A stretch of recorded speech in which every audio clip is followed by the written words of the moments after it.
Esse podcast é uma reportagem que se baseou em registros de um caso de notório interesse público. Procurou ouvir todos os envolvidos e deu espaço às versões dos que se manifestaram. Essa série não é uma investigação policial nem um processo judicial. A Folha condena qualquer tipo de agressão e perseguição contra as pessoas aqui retratadas.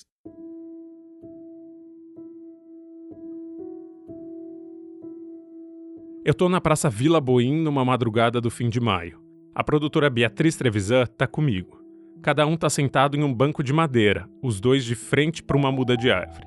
Esse pé de ipê foi plantado no lugar em que ficava uma árvore derrubada na antevéspera do Natal de 2021, sob os protestos de uma mulher com o rosto coberto por pomada branca. Eu acho muito legal passar por esses lugares, fala, história e reconhecer, me lembrando. A árvore era ali, ó. Ah, boa! A árvore era exatamente ali. Eu mostro para Beatriz os lugares que aparecem no primeiro dia em que eu conversei com Margarida Bonetti. Aqui é o Louveira, aqui é a farmácia que ela entra, aqui é o ponto de táxi que ela pega sempre que eu entrevistei o taxista. Faz exatos 5 meses que eu encontrei Margarida ali, lutando contra a derrubada de uma árvore. Em 150 dias, o lugar que ela ocupa na minha mente migrou. Foi de uma ex-socialite excêntrica que morava numa mansão caindo aos pedaços, a uma pessoa acusada de um crime impensável, de submeter alguém a trabalho análogo à escravidão por 20 anos e, segundo relatos da justiça americana, de agredir essa pessoa. Eu e a Beatriz voltamos à praça no fim de maio porque a gente precisa ouvir essa mulher, deixar registrado que estamos fazendo um documentário sobre a história dela e oferecer a chance de contar a versão dela dos fatos. É o que chamam no jornalismo de o outro lado. Ela nunca deu uma entrevista sobre o caso. E parece que não vai ser dessa vez. A mulher da casa abandonada nunca mais apareceu. Faz meses que ela me ignora. Não atende mais quando eu ligo e foge quando eu passo na frente da casa e tento conversar com ela. Então, a gente decidiu esperar o tempo que fosse até ela sair de casa para falar com ela.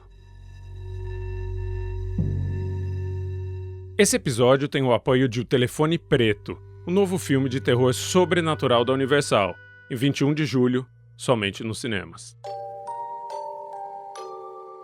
Eu sou Chico Felitti e esse é o 6º episódio de A Mulher da Casa Abandonada, um podcast da Folha que investiga a história de uma brasileira acusada de manter uma empregada doméstica em trabalho análogo à escravidão nos Estados Unidos por quase 20 anos. Essa mesma mulher, Margarida Bonetti, se esconde há 2 décadas numa mansão abandonada em um dos bairros mais ricos do Brasil. Episódio 6.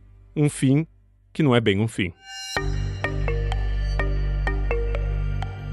Depois de 5 meses, eu tô na esperança de dar um fim a essa história. É uma expectativa modesta, bem mais micha do que os planos de meses atrás. Quando eu descobri que a mulher da casa abandonada era uma foragida, talvez tenha brotado em mim a expectativa de resolver alguma coisa. De ligar pro FBI e dizer, tá aqui essa pessoa que vocês procuram, e que um helicóptero então fosse descer do céu e apreender uma pessoa procurada pela polícia. A justiça estaria feita. O arco da história estaria completo. Mas eu já adianto, dou um spoiler mesmo, isso não vai acontecer. Porque essa história é real e não uma ficção escrita por um estúdio de Hollywood. Acontece que eu escondi uma coisa de vocês até agora, de propósito. E eu peço desculpa, sem realmente sentir culpa, porque era importante para a história que eu deixasse para contar só agora. Vocês lembram da Mari Muradas, a doula que mora perto da casa abandonada? A vizinha que primeiro pensou em ajudar a senhora que morava na mansão em Pandarecos, até descobrir que ela era acusada de ter mantido uma empregada em condições análogas à escravidão por quase 20 anos? Pois é, a Mari é cidadã americana, e no auge da indignação dela ao descobrir quem era a mulher da casa abandonada, ela entrou em contato com o FBI. Eu mandei e-mail pro FBI, pra falar, essa mulher tá aqui. A Mari Muradas passou o nome completo e o endereço de uma foragida.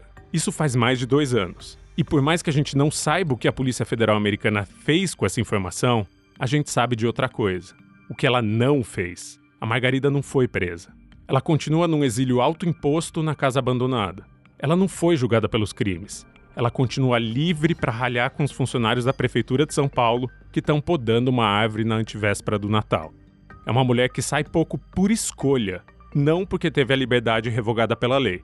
Depois de investigar o caso, encontrar a pessoa que reconquistou a liberdade dela e chegar perto do ex-marido de Margarida, que cumpriu a pena dele, resta uma dúvida para essa história. Uma dúvida enorme, tatuada na minha mente. Por que a justiça perdeu Margarida Bonetti? Para começo de conversa, nunca existiu a possibilidade de Margarida ser levada de volta aos Estados Unidos para ser julgada. É uma questão constitucional. O inciso 51 do artigo 5º da Constituição brasileira é claro: nenhum brasileiro será extraditado. Ou seja, o governo brasileiro não ia colocar Margarida em um avião com destino a Maryland, onde ela seria julgada. Mas existia sim uma possibilidade dela responder aqui pelos crimes de que era acusada. E é para entender esse jogo de cooperação entre países que eu procuro um dos advogados que mais entende de direito internacional no Brasil. Alô? Boa tarde, professor João. Sim, tudo bem? O Chico Felite da Folha de São Paulo, tudo bem com o senhor? João Mestieri é professor adjunto da PUC do Rio. É também o advogado que ocupa a cadeira 16 da Academia Brasileira de Letras Jurídicas. Foi consultor de tribunais americanos durante décadas. Tudo bom, querido. É que você estava ligando e o meu telefone seletivo estava empurrando o seu chamado para spam ou alguma coisa assim. Mas tem outro motivo para eu ter ido atrás do professor João Mestieri. Uma entrevista que ele deu 20 anos atrás para o site Consultor Jurídico, um dos mais respeitados sobre direito. Nela, ele fazia essa previsão, lida pela Magé Flores. Margarida Bonetti, patroa da empregada escravizada nos Estados Unidos, fugiu para o Brasil, mas não escapará da lei. Segundo o professor João Mestieri, consultor de alguns tribunais federais americanos, e o defensor público Franklin Dorr, ela não escapará da prisão. Mesmo que o governo negue sua extradição, a ex-patroa será processada aqui pelos crimes cometidos no exterior, de cárcere privado e de escravidão. O Código Penal brasileiro prevê sua punição com um mínimo de 2 anos de prisão e um máximo de 8 anos para cada crime. A previsão do professor Mestieri não se confirmou. Em 2022, Margarida acumula meia dúzia de processos, todos ligados à herança dos pais dela. Nenhuma ação criminal pelo que ela foi acusada de fazer com a empregada. Como todo bom professor, João Mestieri começa do começo. Ele analisa primeiro se o caso poderia ter sido trazido à justiça brasileira. Primeira coisa, qual é a competência brasileira? Se ela é brasileira, há competência. Se o crime é cometido no Brasil, é competente. Se o crime é cometido contra brasileiro, é competente. E por aí vai. E a resposta para a maioria dessas perguntas é sim.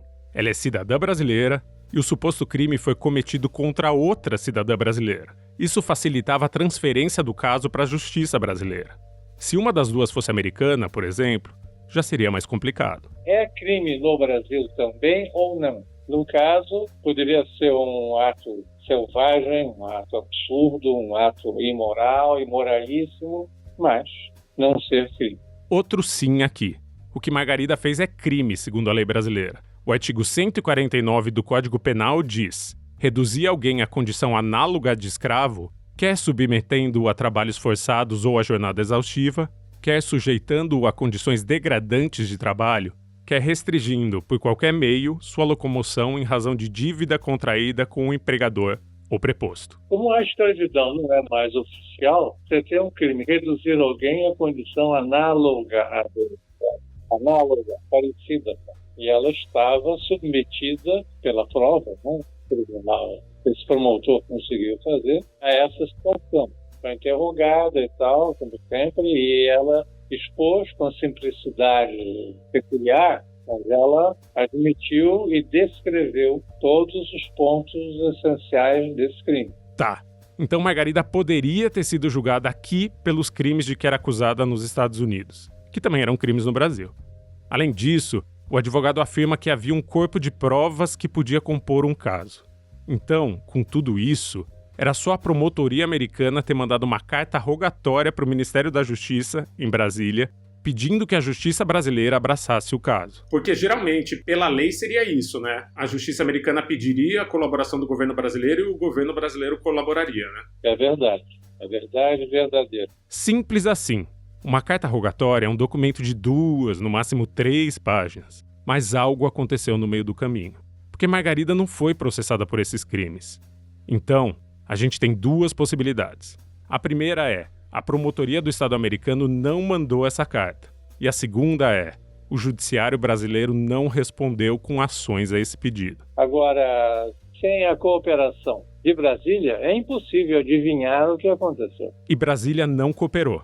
Eu escrevi para o Ministério da Justiça com todas as informações sobre o caso e perguntei se havia registro de uma carta rogatória pedindo que a Justiça brasileira abraçasse o caso de Margarida. A resposta foi a seguinte: o Ministério da Justiça e Segurança Pública não se manifesta sobre pedidos ou processos migratórios de determinada pessoa. Em cumprimento à legislação vigente, o MJSP presta informações sobre processos individualizados somente aos respectivos titulares ou pessoas autorizadas por lei. E eu também fui perguntar para a promotoria do Estado americano em que a Margarida foi acusada.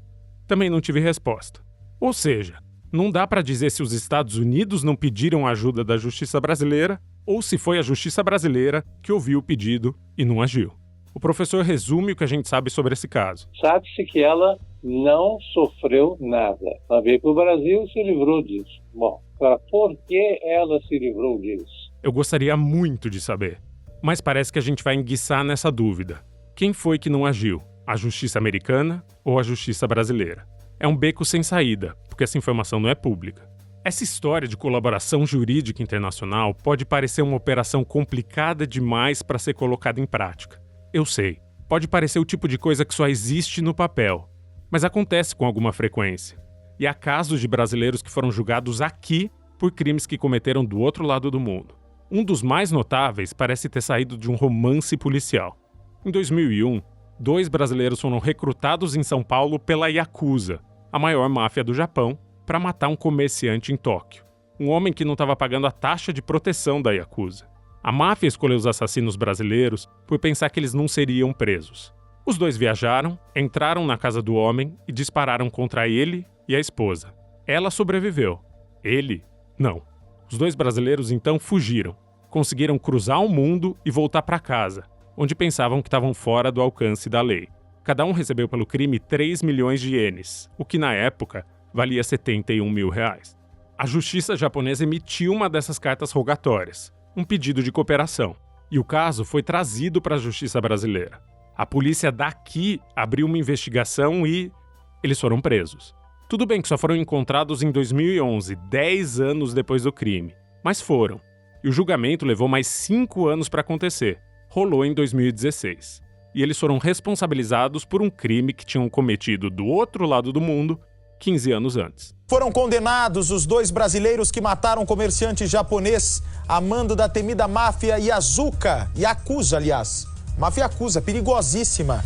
Acompanhem comigo a reportagem de agora. Cristiano da Silva Severo Ito foi condenado a 22 anos e 1 mês de prisão. A pena de Marcelo Christian Gomes Fukuda foi de 23 anos e 7 meses de prisão. Algo parecido poderia ter acontecido com Margarida Bonetti. Os Estados Unidos, inclusive, têm um acordo de cooperação jurídica com o Brasil. Só que não aconteceu. E provavelmente não vai acontecer mais. O professor Mecheri explica que os crimes de Margarida não podem mais ser punidos, porque as justiças não agiram a tempo. Ela é brasileira, voltou para o Brasil, território nacional e tal, e etc, etc. É crime aqui também, lógico. Agora, não aconteceu. Por que não aconteceu? Provavelmente deveria estar prescrito pela lei brasileira. Crimes prescrevem. É como se tivessem uma data de validade. Se o Estado demorar além do prazo previsto para processar um cidadão, ele perde esse direito. Ou seja, por mais que tenha cometido um crime, uma pessoa não pode mais ser punida por ele. Por exemplo, se a possível pena do crime fica entre 1 e 2 anos de cadeia, o crime dessa pessoa vai prescrever em 4 anos. Se a pena prevista for maior do que 8 anos de cadeia, mas menor que 12, o crime prescreve em 16 anos. Se a pena abstrata for maior do que 12 anos, o crime deixa de ser passível de punição depois de 20 anos. E sabe quanto tempo faz que o crime de Margarida foi investigado e denunciado? 22 anos. Como diria o professor Mestieri. Então, nós temos prazo de 20 anos, prescreve tudo, até o homicídio da avó. Em 20 anos, prescreve tudo. Ou seja, mesmo que houvesse uma movimentação em 2022 para que Margarida respondesse às acusações dos Estados Unidos, é muito, mas muito improvável que a justiça pudesse fazer qualquer coisa a respeito. Na avaliação do professor, ela não será mais punida pelos crimes de que foi acusada.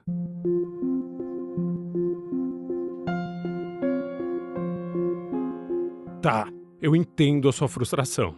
Até porque eu vivi uma frustração parecida. Vivi durante os 5 meses em que eu tive debruçado sobre essa história. Ela nasce porque a gente acredita na justiça.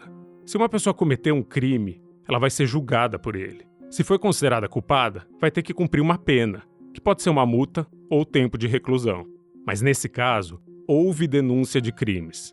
Houve uma investigação que levantou provas. Houve até uma condenação unânime do marido de Margarida no tribunal do júri. Mas com ela, não houve nada. Durante semanas, eu não conseguia pensar em outra coisa. Falar de outra coisa. Ficava mastigando a palavra prescreveu enquanto andava na rua. Até que numa madrugada, eu estava conversando com meu marido em casa. E ele me perguntou, mas vem cá, qual é a diferença dela estar presa numa cadeia e ela estar presa numa casa abandonada? Ela já está presa faz mais de 20 anos. E eu nunca tinha pensado nisso. Então, eu precisei de uns dias para elaborar uma resposta. E como acontece sempre, eu só fui pensar em uma resposta boa semanas depois que a conversa já tinha acabado. O que eu deveria ter respondido é o seguinte: tem sim uma diferença entre estar isolada numa casa abandonada e estar na cadeia. Porque não é essa a regra do jogo. Muito do que o mundo se tornou nos últimos anos é porque a gente deixou de acreditar nas instituições. A partir do momento que a gente não crê mais na justiça, na democracia, nos direitos humanos, acabou a cerca invisível que divide a civilização da barbárie. É como se a gente fosse até o contrato social e apagasse nossa assinatura.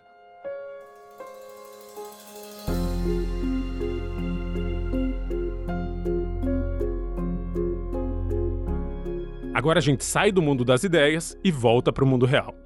Nada aconteceu juridicamente com a mulher da casa abandonada, mas em breve deve acontecer algo de prático com ela.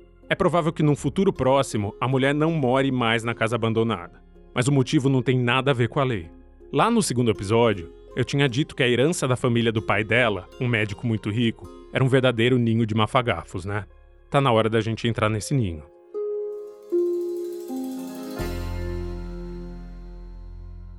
A Margarida tem 2 irmãs com quem compartilha a herança deixada pelos pais. Eu procurei as 2, mas elas não toparam dar entrevista. Quando o pai morreu, em 1998, Margarida se mudou dos Estados Unidos para a casa abandonada. Foi morar com a mãe e nunca mais saiu de lá. Com a morte da mãe, em 2011, as 3 irmãs herdaram uma porção de imóveis, e a casa abandonada passou a ter 3 donas. Mas não só ela. O pai e a mãe de Margarida deixaram mais de 10 imóveis para as filhas. São dezenas de milhões de reais em herança.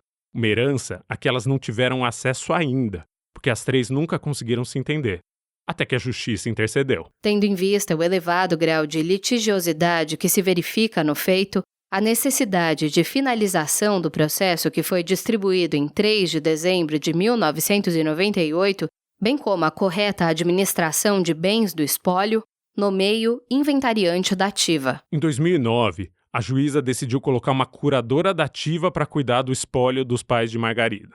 Isso acontece quando o juiz ou a juíza considera que a família não vai conseguir resolver o imbróglio sozinha.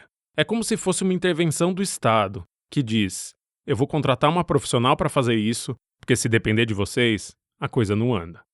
Não vem ao caso dizer o que são esses problemas, porque eles envolvem o resto da família, pessoas que não são foragidas da justiça. Mas basta a gente ler uma linha do processo para ter noção do tanto de treta que nasceu entre essas 3 irmãs. É o sumário de todas as acusações feitas entre elas. E elas se espalham pelo processo. Estão na página 325, 361, 367, 368, 370, 371, 373, 375, 377, 451, 454, 513, 516 e na página 533. Acontece que essas brigas impedem que os imóveis sejam vendidos, porque todos os herdeiros precisariam assinar um documento concordando com a venda. Enquanto isso, esse patrimônio está gangrenando. E como ninguém paga as contas, tipo condomínio e alguns impostos dos imóveis, eles vão virando bolas de neve de dívidas. Então, nos últimos anos, a justiça começou a autorizar a venda dos bens da família em leilão. Ou, como diz o processo, é necessário para a venda em leilão de bem do espólio para enfrentamento dos impostos devidos há mais de década. Intime-se. Em fevereiro de 2019, foi a leilão um conjunto de salas comerciais na frente do Copan, o prédio mais famoso do centro de São Paulo. Era um conjunto com 7 salas, onde funcionava um laboratório de análises clínicas, mais 5 salas que estavam vazias. Somadas, essas 12 salas comerciais foram avaliadas em mais de R$1.200.000. Em 1º de março de 2021, foi autorizada a venda de um apartamento no encontro das avenidas Higienópolis e Angélica. Até novembro de 2020, a dívida do imóvel era de R$ 5.300,82, de condomínios não pagos e de multas. Os apartamentos do mesmo prédio têm entre 120 metros quadrados e 300 metros quadrados de área e são vendidos por mais de R$1 milhão. Podem custar até R$3 milhões. Não que a herança esteja perto de acabar. Além da casa abandonada, Margarida ainda tem uma fatia de 2 imóveis na Rua Tinhorão, uma viela de Higienópolis, e mais uma fazenda em Itajubá, no interior de São Paulo. Ou seja, a mulher da casa abandonada é herdeira de parte de pelo menos uma dúzia de imóveis. Todos esses bens estão parados, acumulando pó e dívidas. Só que isso pode mudar em breve, porque a casa abandonada acaba de receber um lance. Depois de meses insistindo, uma das pessoas envolvidas nesse processo da herança, que tem muitas partes, topa me encontrar, desde que o nome dela não seja divulgado. Ela me recebe munida de uma pasta que é quase tão grossa quanto a Bíblia. É o processo da herança. Em meio a decisões judiciais e avaliações dos imóveis, tem uma pastinha com 2 imagens impressas por cada página. São fotos da casa abandonada por dentro, feitas em 2009, quando a justiça designou uma advogada para cuidar da herança, porque o enrosco da família era grande demais. Um oficial de justiça foi autorizado a entrar no casarão, mesmo que Margarida não quisesse. A pessoa me estende as fotos e pergunta: "Você quer ver?" Eu pego as folhas de papel e é como se eu tivesse passado pelo portão de metal fechado com uma corrente.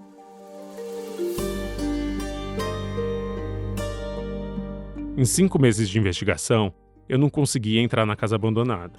Mas agora, eu entro, mesmo que por imagens feitas uns 13 anos atrás. Cada foto mostra um pedaço de um cômodo. A casa abandonada é menos abandonada do que parece vista de fora. Ou pelo menos era. Essas fotos foram feitas 13 anos atrás, então o tempo pode ter corroído tudo que está lá dentro. Mas dá um sentimento estranho de ver a casa por dentro. É como encontrar alguém que você só conhece pela internet, mas que parece um velho conhecido da primeira vez que se tromba em carne e osso. A primeira foto que eu vejo é da cozinha, com as prateleiras cheias de comida. Há várias caixas Tetra Pak de feijão pronto, 3 potes de achocolatado com 1,5 kg cada um e pelo menos 15 garrafas de 1,5 litro de suco de uva, ocupando 2 prateleiras de uma estante inteira. Do lado da prateleira fica uma geladeira branca com aparência de nova. Encostadas em outra parede estão mais 2 geladeiras, uma verde água e outra de cor creme, já com manchas de ferrugem. Depois, eu chego às imagens de uma sala coalhada de coisas. Uma impressora ainda na caixa, um inalador de ar ainda na caixa, um grampeador ainda na caixa, calhamaços de papel impressos sobre a escrivaninha, onde também estão um coelho e um urso de pelúcia. Outra foto mostra um estúdio. Lá tem um sofá em que o dicionário Ruais está jogado em meio às cobertas. Encostado no sofá, tem uma mesa com um código civil ao lado de um código penal e um fichário com papéis rabiscados. É como se alguém estivesse estudando direito. Em meio aos códigos jurídicos, se espalha uma planta de plástico que cobre parte de 2 cogumelos de cerâmica e uma joaninha, também de cerâmica. As fotos dos corredores mostram quadros, muitos quadros. Uma reprodução da Mona Lisa, uma pintura das musas gregas inspirando um artista, a imagem de 4 querubins deitados na relva. Um outro quadro tem emoldurado um crucifixo que parece ser feito de marfim. Em cima de um piano de madeira envernizada tem porta-retratos com imagens em preto e branco de noivas. No meio das fotos tem uma única imagem em que aparece um ser humano. É Maria de Lourdes Danso, a mãe de Margarida que morreu em 2011. Ela está na cama do que deve ser um quarto, cercada por almofadas e sacos de supermercado. No colo dela está um cachorro branco, que não é um dos 2 cachorros que Margarida cria em 2022. Agora é hora de contar a história surreal de Lourdes no processo. Lembra que no ano 2000 ela foi para os Estados Unidos depor a favor de René Bonetti? Pois bem, René foi condenado, saiu do tribunal já algemado, direto para a cadeia. E o que aconteceu com essa senhora de 85 anos? 3 meses depois do julgamento, em 19 de maio de 2000, o jornal O Globo publicou uma reportagem sobre o desfecho. O título era "Brasileira de 85 anos é abandonada nos Estados Unidos". Abandonada pela família no hospital de um subúrbio da capital americana e sem dinheiro para pagar a conta da internação que já leva várias semanas, Maria de Lourdes Danso Vicente de Azevedo, de 85 anos, deve ser repatriada pelo Consulado do Brasil. A reportagem contava como Maria de Lourdes tinha ido aos Estados Unidos testemunhar a favor do genro, René Bonetti, que era acusado de ter mantido uma empregada doméstica em trabalho análogo à escravidão por quase 20 anos. Ela ficou sozinha na casa da família depois do julgamento, caiu e quebrou o quadril. O consulado brasileiro afirmava a essa reportagem que tentou entrar em contato com as 3 filhas de Maria de Lourdes, mas nenhuma se responsabilizou por ir buscar a mãe. Tem 2 frases que ela disse ao jornal o Globo que me chamam a atenção. A primeira é: "Não tenho com o que pagar o hospital. Estamos de tanga, meu filho. O que eu tinha, eu dei para os pobres lá no Brasil". E a segunda frase que chama a atenção é quando ela justifica por que a filha, acusada dos crimes, não foi com ela para os Estados Unidos. "Minha filha Margarida está no Brasil, quase morrendo". Semanas depois da reportagem ser publicada, Maria de Lourdes foi levada de volta ao país de origem pelo serviço diplomático e tornou a viver na casa abandonada com a filha. Foi nesse momento que fizeram essa foto em que Maria está acamada. Depois que eu vejo as fotos, faço menção de devolver para a pessoa que me mostrou, mas ela diz: "Quer? Pode ficar". Então, eu levo essas imagens comigo. Eu agradeço e quando eu estou prestes a ir embora do escritório, ela me conta uma informação que muda tudo. Tudo. A casa abandonada está prestes a ser vendida. Já foi, diz essa pessoa. No começo de 2022, as irmãs de Margarida aceitaram uma oferta de compra. Uma associação cultural ofereceu cerca de 10 milhões de reais pela casa, mais o terreno onde ela está. A família toda, menos Margarida, já disse sim. A curadora dativa da herança disse sim. Só falta a juíza do caso autorizar a venda, com ou sem o sim de Margarida. É provável que em breve a casa abandonada mude de mãos. E que com o tempo ela seja reformada. Deixe de ser uma casa abandonada. E quando a venda for concretizada, a mulher que mora lá dentro vai ser despejada. Por bem ou por força de polícia, garantem as partes envolvidas no processo. Até lá, eu continuo passando na frente da casa abandonada quase todos os dias. Uma mansão que já viu dias melhores e hoje está ruindo. Mas eu nunca mais vejo Margarida.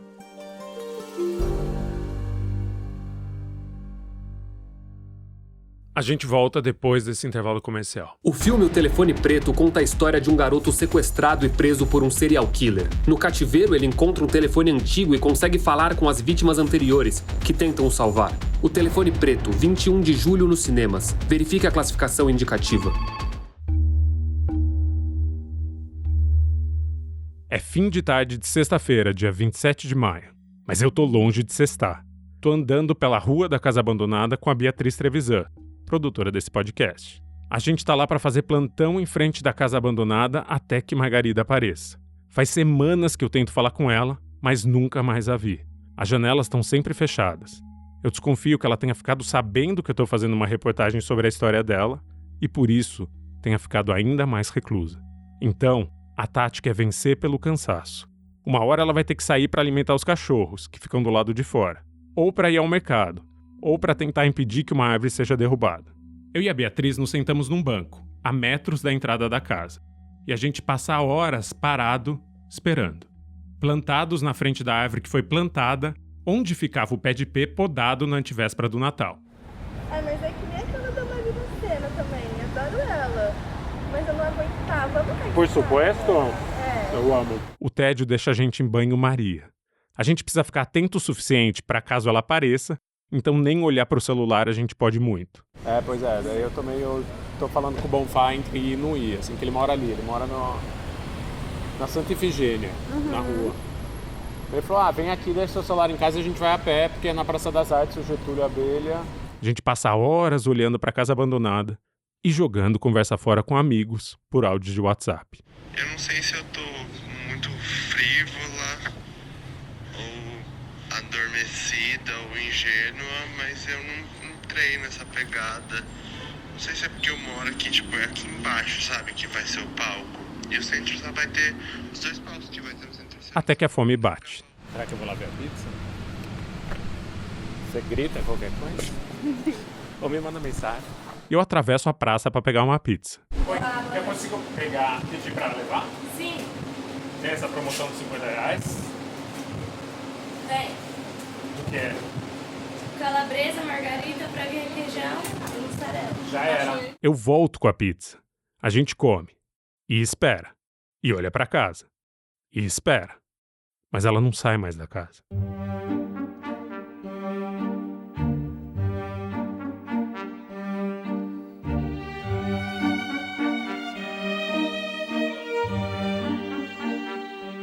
Já é quase meia-noite quando eu vejo uma figura na rua. Não é Margarida. É um homem alto de terno. Um homem que eu já conheço. Deixa eu ir lá ver se é ele. Sim, é ele. O João. E aí? Opa, Tudo bem? olha, Lembra de mim, João? Eu sou o Chico. cadê o livro? Tô esperando ela. O João, que prefere ser identificado só pelo primeiro nome, é segurança da rua onde fica a casa abandonada. E foi uma das dezenas de pessoas que eu entrevistei para essa série. Por mais que a gente ainda não tivesse ouvido a voz dele até aqui, o João me deu informações importantes para essa investigação. E ele já me conhece há meses, por mais que insista que eu tô escrevendo um livro, não fazendo um podcast. Então, ele não estranha nem um tico de me ver ali, parado na calçada, no meio da noite. Em vez disso, vem puxar papo. Ele diz que nunca mais viu a mulher sair da casa abandonada. E me dá uma sugestão de como fazer Margarida colocar a cabeça pra fora de casa. Você quer ver ela sair logo, sabe o que é? Você faz barulho pros cachorros latir, aí piscar alguém invadindo. Ah, é? É, A casa não tem campainha. E eu não quero gritar, porque eu imagino que a Margarida já saiba que eu tô atrás de uma entrevista. Então a tática de fazer os cães chamarem sua dona pode funcionar. Eu atravesso a rua e vou até o portão. Começo a dar batidinhas na placa de metal que cobre todo o portão. E o João tinha razão. Os cachorros começam a latir imediatamente. Eu espero um pouquinho e bato no portão de novo. E de novo. O João assobia do outro lado da rua, avisando que viu algo. Eu também vi.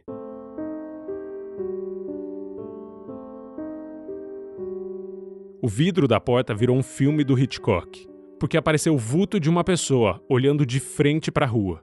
Não dá para ver o rosto nem nada, só o contorno do corpo de uma pessoa parada rente à porta.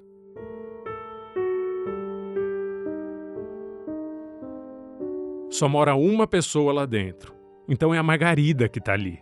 A sombra fica 3 ou 4 segundos parada, e então sai da frente da porta. 1 segundo depois, a luz do térreo se apaga.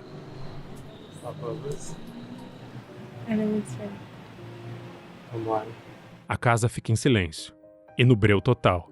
Eu ando até o João, que pergunta o que aconteceu. Você viu? Ela apareceu no contraluz, a gente via ela passando no vidro, apagou a luz. Já passou da meia-noite. Não existe mais esperança de que ela saia. O João ainda sugere outra tática. quando você vê ela por aí, sabe o que você faz?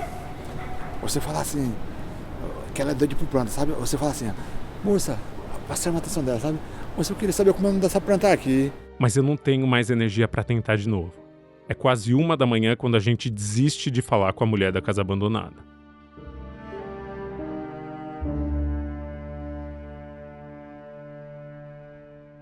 No dia seguinte, eu acordo e vou para a Praça Vila Boim sem nem tomar café da manhã. Fico mais de 6 horas parado, plantado, sentado, sozinho esperando alguém sair da casa. E ninguém sai.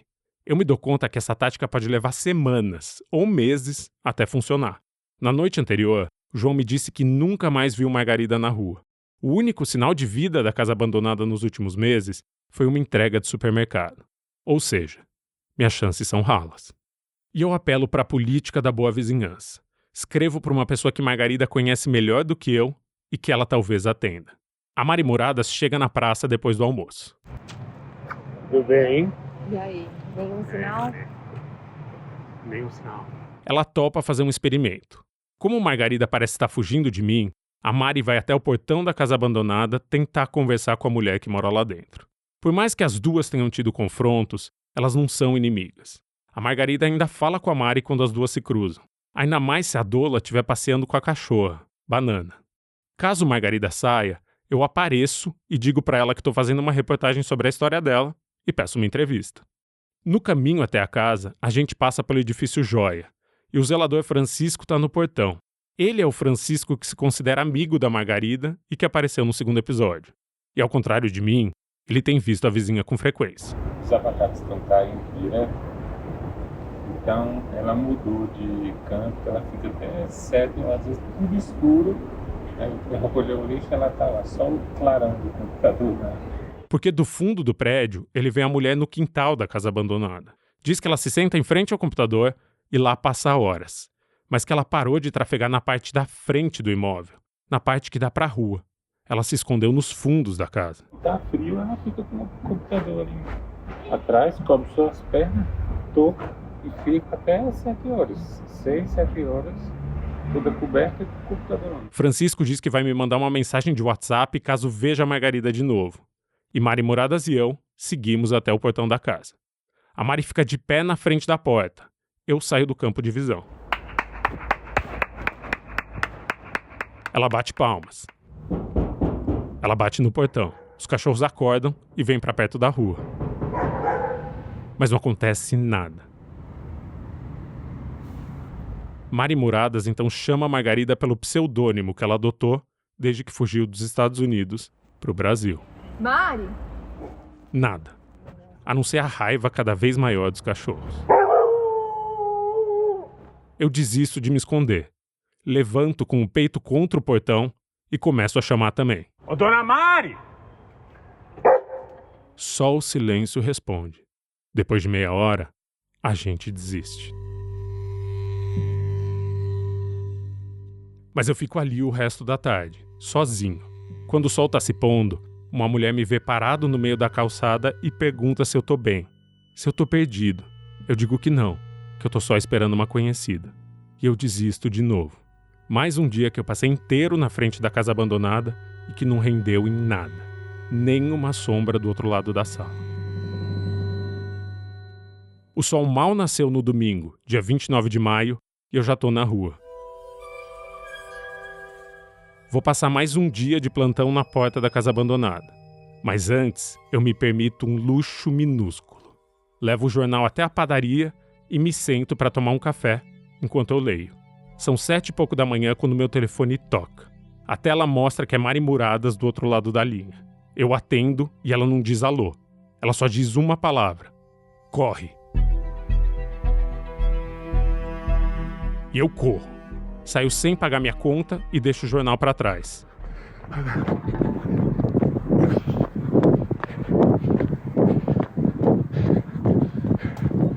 Levo 7 minutos para correr o 1,5 km que fica entre a padaria e a casa abandonada. O Google Maps estima que uma pessoa levaria 18 minutos para se deslocar entre esses dois pontos. Mas a velocidade vem com um preço. Eu chego à casa botando os bofs para fora. E lá tá ela, Margarida, de costas, varrendo o jardim.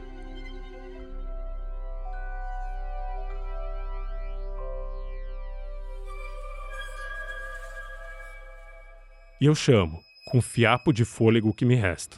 Oi. Tudo bem? Tudo bem, e você? Tudo bom. Você lembra de mim? Eu sou o Francisco. Lembro.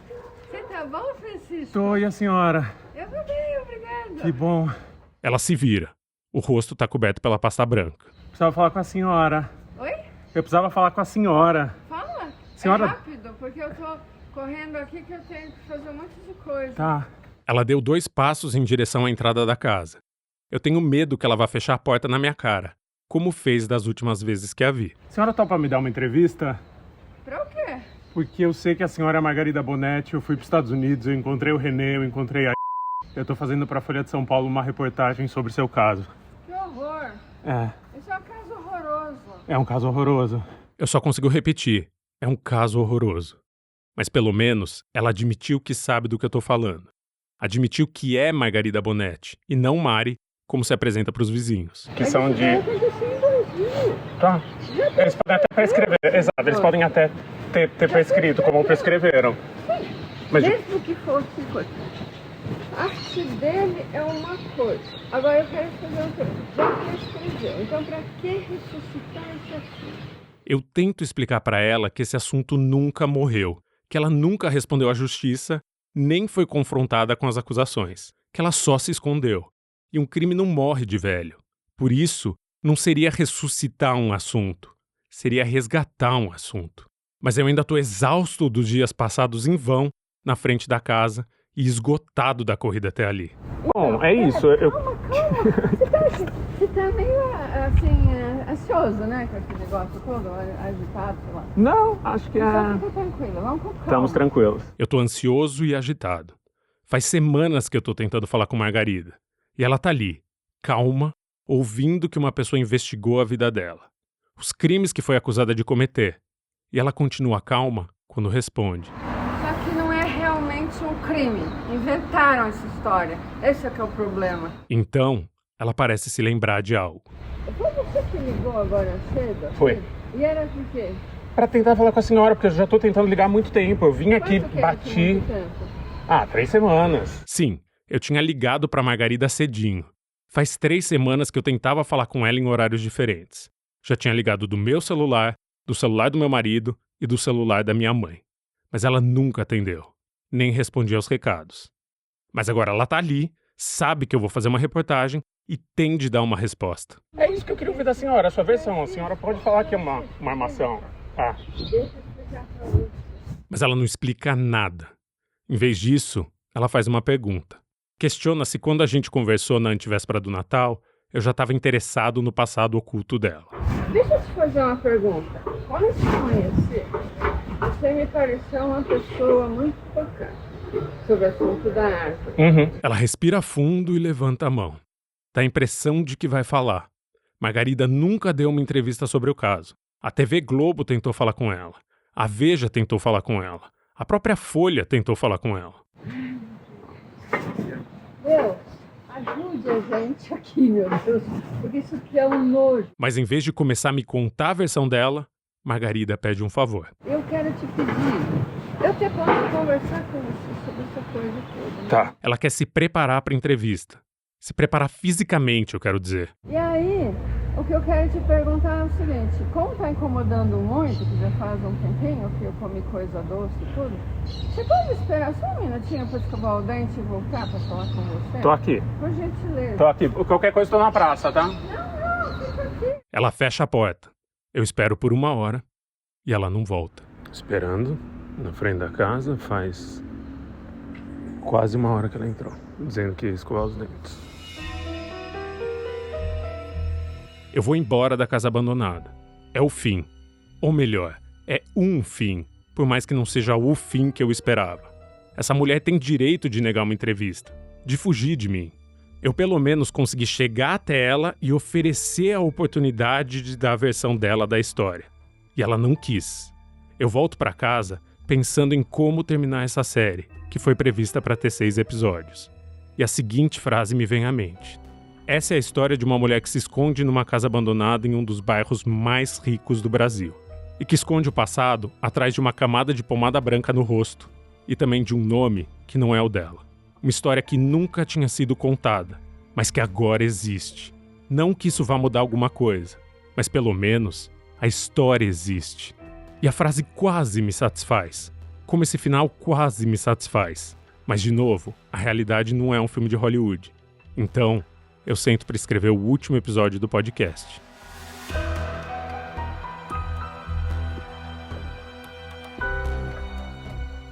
Mas o que eu pensei ser o fim era só um falso fim. 1 hora depois que eu chego em casa, meu telefone toca. E do outro lado da linha tá Margarida Bonetti, a mulher da casa abandonada, disposta a dar a primeira entrevista da vida dela. Se você sabe ou desconfia que uma pessoa tem o seu trabalho explorado, denuncie. Dá para fazer uma denúncia anônima à Secretaria Especial da Previdência e do Trabalho em um site. É um formulário simples. Só precisa do endereço da ocorrência, e de um relato breve do que está acontecendo. Assim, fiscais podem ir até o lugar e avaliar a situação. O site para fazer a denúncia, que pode ser anônima, é ipe.sit.trabalho.gov.br. Eu vou repetir: ipe.sit.trabalho.gov.br. O link também está no texto de descrição desse episódio. No próximo episódio de A Mulher da Casa Abandonada... Alô? Alô, Margarida? Ah, esse número, né? Isso. Tá, o caso é o seguinte, você me desculpa em primeiro lugar, é porque como eu estava vestida com, assim, com a roupa mais quentinha, né? E tava começando a fazer calor, eu fui trocar e tudo para ficar mais confortável, que ali onde a gente estava conversando bate sol, entendeu? Sim. E você, então, me desculpe pela demora. É só para poder ficar mais confortável um pouquinho para conversar com você. Não, sem problema. A Mulher da Casa Abandonada é um podcast da Folha. Eu sou Chico Felitti, criador, roteirista e apresentador.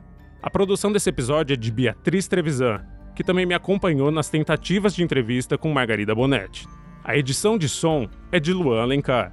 A coordenação de A Mulher da Casa Abandonada é de Magê Flores. O próximo episódio do podcast chega na quarta que vem. Nesse meio tempo, eu posso pedir que você assine A Mulher da Casa Abandonada no seu tocador e dê uma nota para a série? Muito obrigado e até breve.